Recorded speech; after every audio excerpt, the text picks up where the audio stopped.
at Stitch Fix, this is kind of how I see our onboarding funnel. A user will arrive on the site and have about 110 points, but as they go through the funnel, we ask for their registration. We also hit them with a 52-question quiz, where they're giving out kind of really personal information around sizing, what they do, etc.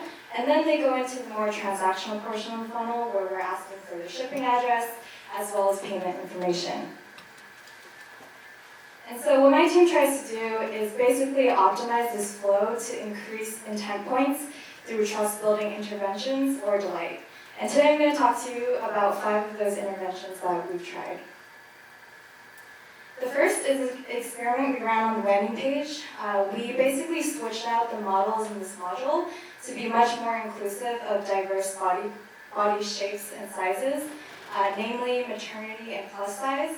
And when we did this, we saw a 2% lift in sign-up. And I think this really attests to the fact that people love, buying products that they see themselves in, and also appreciate the fact that, it's a diverse selection of the types of bodies that Stitch Fix caters to. And so this really was an awesome finding for our team to continue to be more diverse in the types of products and shapes and sizes that we portray in our advertising.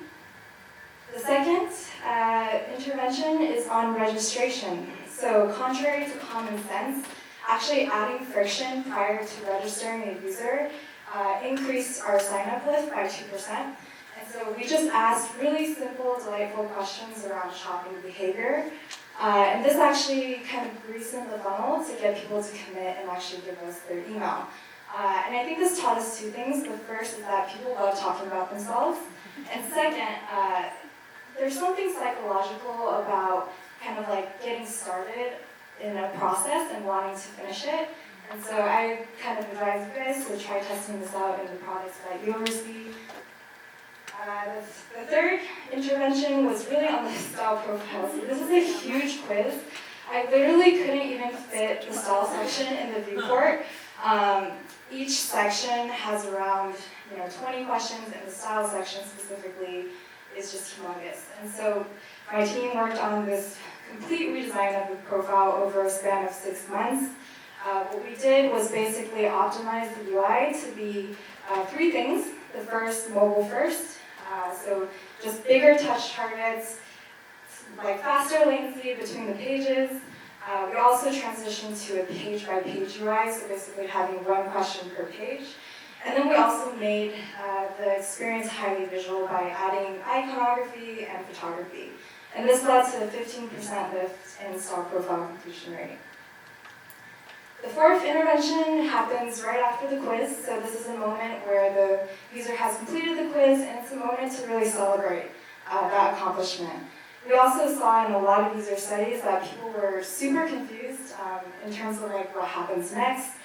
So we included an interstitial that basically helps reground the user in the funnel and get them ready for the next steps, which are payment and shipping. And we saw a 2% lift in payment completion rates in this experiment.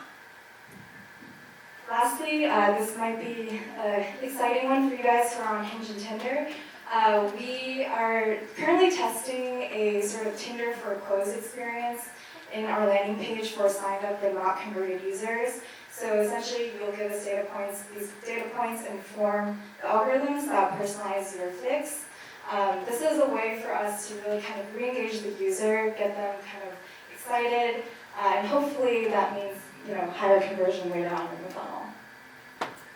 So in applying this framework to my life as a PM, I thought it would be appropriate to kind of walk you through my day, starting with the first thing of getting to work and having 110 points. Just really quickly, having mini panic attack with my Google Calendar, back-to-back meetings, projecting completely unwarranted confidence at all times. Launches are always delayed due to bugs, juggling emotional incentives with 8 teams, constant context switching, experiments failing, spending an hour looking for gifts. These are all things that really drain me at the end of the day, but when I come to Violet Society, it's an opportunity for me to refill my tank and get excited to go into my next day as a product manager. So thank you so much, Shreya, and everyone that's organized Violet. It was a really awesome experience. Cool. And if you guys have any questions, want to get in touch, this is my contact information. Thank you.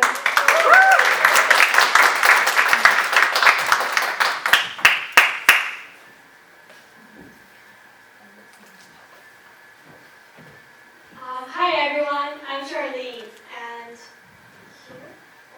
so today I think I'm talking about one of the arts, the core I learned about product management at Google, which is you're a PM, but you're not fully a manager, so you kind of have to find a lever in people and influence them without poverty. So today I'm going to share what I learned in 3 months as an intern there and how I built a product with across 20 teams by doing that. But first, here's me in my backyard in Sunnyvale, so I drive up here. Everyone say for about 70. And I'm doing the Associate Product Manager program at Google. Maybe someone haven't heard of this, but what we're doing is essentially they gather around 45 kids across the US, also like London and Zurich, into this summer program, and they teach you, they put you in a team at Google and teach you the art of PM. And it's a really diverse experience where people across like Google Fly, Ads Search, and all the Google products. So it's really a really great experience. And here's a little bit about me before joining Google. The first for me is the education platform I founded as a freshman. It's an online marketplace that connects residents to the job. And then we sold it to a nonprofit. I went on to another company called CBAI. It's a company I co-founded with my dad. And we're using medical imaging, specifically deep learning, to analyze cardiovascular diseases. Then I also work at Din Tai Fung, which is a really yummy food and dumpling restaurant. And I essentially worked at the headquarters in Taipei for the CEO to analyze investment they have to make for the quarter, like 2019 and 2020. And there's other startups I work at, and also, since I'm going to talk about Google today, I can talk a little bit more about my experience there. So I interned as an engineering intern in my freshman year, and I also did a marketing project throughout the time as 70%. And when I started at Ben, and I came back to Google for the PM internship this summer. So what did I do this summer? Besides trying out a lot of good cafes and a lot of good offsites, I built a new product in the emergency space with Google Fi. And that's a space that no one on the team has explored before. So I basically had to build from scratch all the relationship across 2 different teams, which sounds a little bit crazy because I didn't even know how many teams are involved at the start. And Google is really bottom-up culture, so you kind of find out one team from the other team, and then you jump around and you find out, oh, there's actually a team that need to become influenced to do this product. And as I said, PM, you're not really a manager, so you're kind of like startup CEO where you have to do every groundwork, but you have no power. Like every approval needs to be get from like some director who has some approval power, or you have to influence this like head leader manager. There's a lot of politics and a lot of organizational complexity, but it's also really fascinating if you know how to turn people around. So this is what I learned. I think everything kind of boils down to the design alignment. Finding out the interest of different team and aligning to their OKR and convincing that this is a thing with social impact and you may want to consider doing this. So what did I specifically do besides doing like this design alignment? I think there's 2 parts. And the first one is really getting a lot of face time with the people. If they're not on your direct team, you kind of have to spend twice or even more than twice the amount of time talking to them, getting the face time, getting them excited, and letting them know that this is a project that has future and this will help the team grow as well. Then the second part is learn how to embed in a different system. And as I said, I have 20 different team culture that I want to figure out how it works. So it's about being on the person's radar, either you're a PM or your point of contact, and keep going back and building relationships either through regular meetings that we do monthly, but showing them the value, showing them the progress,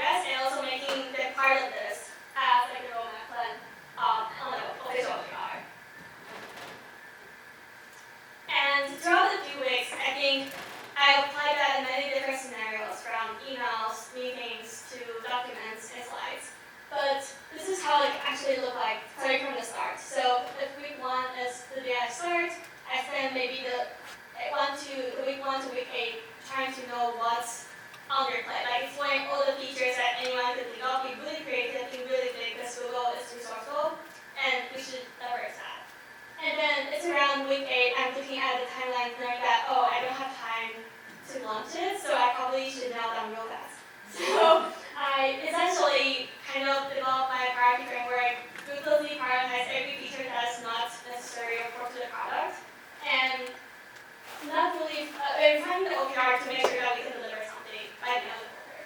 So, and at the end, there is something in the middle where we bridge that is that's approved by all the teams that are involved. So, in short, there is around more than 100 meetings, including internal and external, since the project involves many different partners externally. So there's 10 different teams and 10 more than partnership. And the partnership is actually a really interesting part because it's not just some friendly small business. They're actually police officers who are in a really fragmented industry, and you kind of have to talk to those directors and CEOs and tell them why this new technology could bring them value to their decade or 20 years old platform. But then that said, I think every week is really busy, but I think every Wednesday when I come to the city, I know that no matter how bad the week has been, there's this amazing group of friends in Vallis. And we started a mastermind, we got inspired by all the industry leaders, and then we have this really tiny cohort that could solve any problems I have, from life to relationship to work and beyond. So yeah, here's my contact info, and if you're interested, and I love reading, so I wrote a lot in my blog, and send me an email, LinkedIn, or even Facebook if you find my name, it's Charlene Lang. Thank you.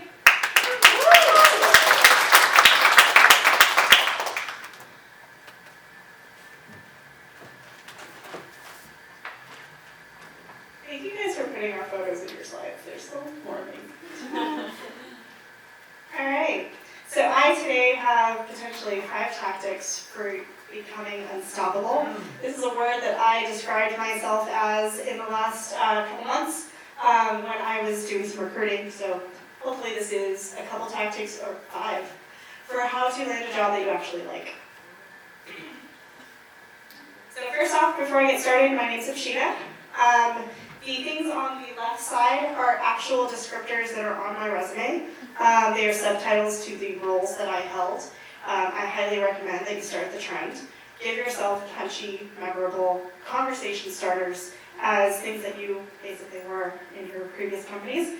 And sort of a synthesis of who I am professionally. I'm really into small teams, big, hairy, audacious ideas, and I've been doing systems thinking with an engineering background for a long time. Personally, things you won't find on LinkedIn and is for this room only. I'm part of my local Stitch and Bitch. I am Indian by ethnicity, but my last name is Furtado, which is really weird for people. And I was born in Kansas. And my fiance and I are getting watches instead of rings for our engagement. Start the trend. All right, so number 1, you are looking at job requirements online. Make your own requirements list. This is mine. I came up with, I was like real sensitive to my last job, and I was like, here's all the things I need in my next role. And the ones on the left are the top 3. They were things that I would verbally vocalize in meetings when people were like, is there anything else you need to know about us? I would be like, here are the 3 things that I need. Are you willing to give them to me? And it's sort of like framing and flipping the recruiting aspect of like, not only are you searching for a job, they are searching for the right candidate. And so it's a matter of just sort of framing the interview and recruiting process, and you'll see a couple examples of this as I keep going. And I'm kind of a data geek, so I just turned those requirements into a scorecard. Every time I went into an interview, I would sort of keep a mental framework of like what things I had. Like, you know when you take notes, you're like, just have the 10 things listed. And then after each interview, I would go spend 30 minutes, whether it was in the car or on the train, and just decompress and be like, cool, what was the score that this interview had, this onsite? And so obviously you're doing on-sites, there's not that many, it doesn't take that long. This was a way for me to have a data-driven approach and an objective way to recall my interview, because sometimes you get really emotionally bound. My second tip is tell everyone. Don't be shy. We are in a generation where we are switching jobs on the regular, especially in tech. And so it's not something to be ashamed of or embarrassed by. It's really something you should vocalize to almost anyone, because you never know which stone you will uncover. This is kind of a simple thing, but it's really important. Don't waste your time doing interviews that aren't a good fit for you. Politely decline them. If you think you need practice, sure, do a couple starters, a couple gimmies to get a sense of what questions you're supposed to be getting, especially if they're technical interviews. But for the most part, you need to build FOMO. You cannot say yes to everything. Fear of missing out is really important, even when you're just a candidate. When you just say yes to everything, you are wearing yourself thin, as well as not getting the rich feedback that you need, because interviews are not valid feedback. When you need to practice, you should go to friends, you should go to mentors, you should go to experts in your field.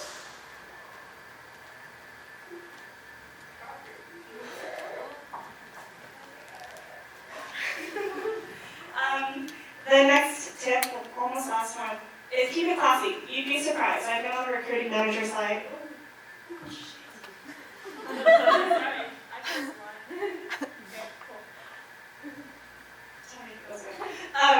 I've been on the recruiting manager side where it was confounding to me how my candidates never followed up, or they never gave me their resume, or I don't know who they are, and my pipeline recruiting software doesn't work. There's many teams and startups that don't really have that. So just have your elevator pitch, drop it into emails, keep it simple. Also send thank yous. Don't be crazy. Don't never speak to these people. Even if you won that interview, go in, say thank you. You spent some time with them. They spent some time with you. It's a human interaction. And then once you get to a point where you're making some decisions, keep people abreast of your decisions. There's no reason you should waste their time or your time or have them call you and be awkward about it. Just be upfront about it. And then the last thing is easy to say, it's hard to do. We talk about a culture of pay it forward in the Valley, and a lot of people don't do it, or they do it tongue in cheek. Here's some real examples for all of us to do and take home today, to write some recommendations of your previous coworkers. I organized an alumni outing. I had a dinner with my previous coworkers recently, and it was amazing. We got to vent, we got to talk about our aspirations. There's a lot of really amazing energy that you can share with people. Also, if you're not a fit for a role, but you're coming across things, it's no shame to be hey, I'm not a great fit, but I know this really awesome woman in tech who's also really great, who would be an amazing fit, right? There's no reason you shouldn't spread the love for opportunities that come your way. And then lastly, give people space. You can hold it, they can hold you. There's a lot of really powerful things that happen metaphysically when you actually work, talk to other people who are in your position. And so thank you, Violet. I really appreciate the immense transparency. I feel honest, safe, and candor here, but that doesn't speak the volumes that I was gaining from every single week's meeting.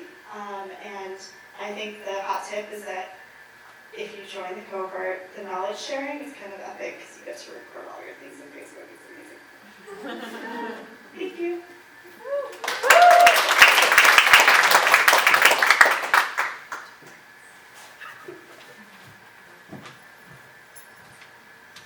Hi, I'm Sonia, and I'm here to give you a flavor for Friday, which is the Founders Day. So I'm going to be talking about my startup. It's called FitFair. But first, a little bit about me. So my startup is called FitFair, and I'm going to be an incoming tech analyst at Accenture.